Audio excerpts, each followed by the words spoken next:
I was talking to a plant manager last week who told me they spent weeks comparing rotor profiles and motor efficiencies, only to shove the new machine into a damp, windowless corner of the basement next to their boilers.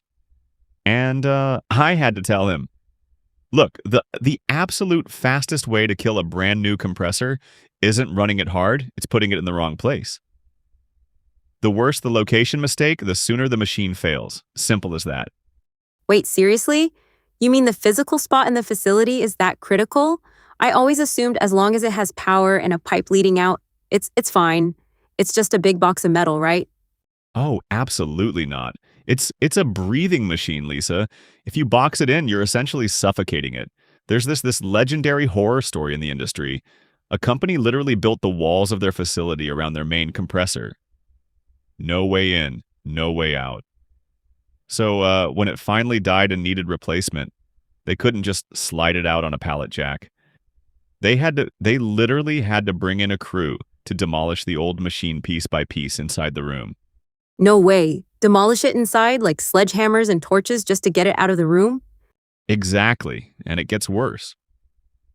The new compressor was built in the factory, shipped to the local distributor, and then they had to disassemble the brand new unit, carry the parts up to an upper floor using the human elevator, because there was no freight elevator, and then reassemble the entire thing on site.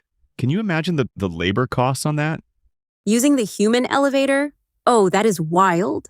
I'm just picturing technicians squished in there with massive rotary screw elements. But I mean, it highlights the point, right?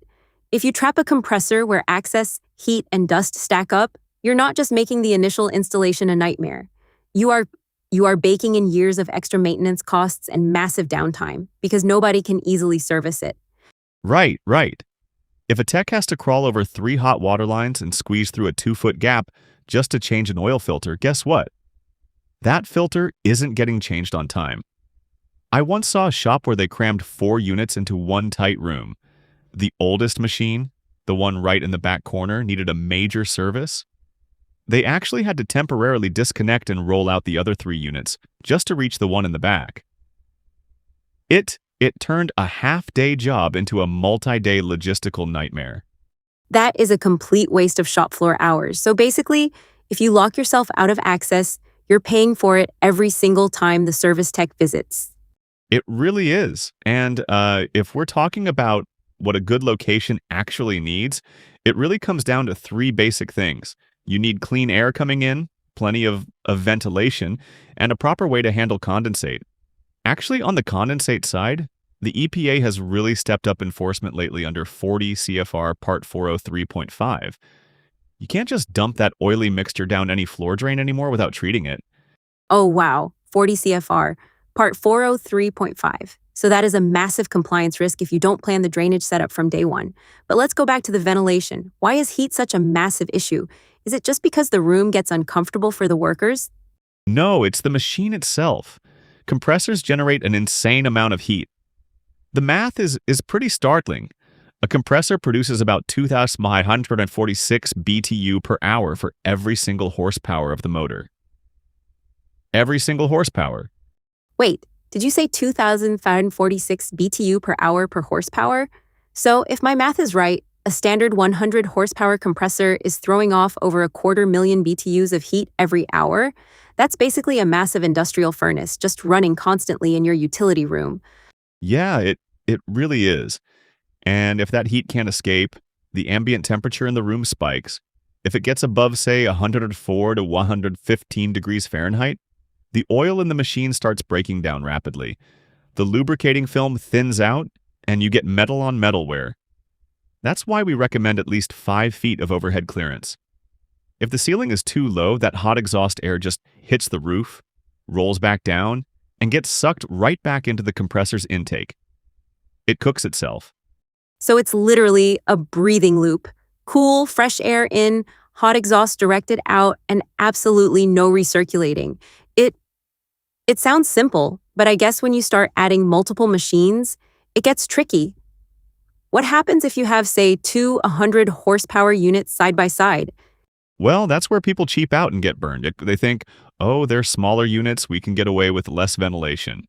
but two 100 horsepower compressors generate the exact same heat load as a single 200 horsepower unit. The total heat generated is the same, so you need the exact same massive airflow capacity to keep them cool. If you don't size the room's louvers and ductwork for the combined total, you're going to have thermal shutdowns all summer long. That actually reminds me of a case where a company upgraded their old 125 horsepower compressor to a new 200 horsepower unit. They kept the old 2-inch piping and the exact same small, unventilated closet. The new unit had a 3-inch discharge, but they choked it down to fit the old pipe, and the lack of ventilation meant the room was constantly touching 120 degrees. They ended up with a massive 50 psig pressure drop and constant high temperature alarms, all because they didn't think about the physical space around the larger machine. Man, a 50 psig drop just from choking the discharge piping and overheating the space, that is painful to even hear. That's a massive waste of energy. But, you can actually turn that waste heat into a win. In colder climates, you can use dampers to redirect that 2000 C and 46 BTU per horsepower back into your plant for space heating during the winter. It saves a fortune on utility bills. Oh, that's smart. Reclaim the waste heat in the winter, vent it outside in the summer. It all comes down to planning the layout before you bolt anything to the concrete floor. Well, actually, as you always say, maybe don't even bolt it down if you don't have to. Exactly. Modern rotary screws have great vibration isolators. Unless you're in a high seismic zone, keep it on a flat, level concrete pad and let it breathe. It'll save you a lot of headaches down the road.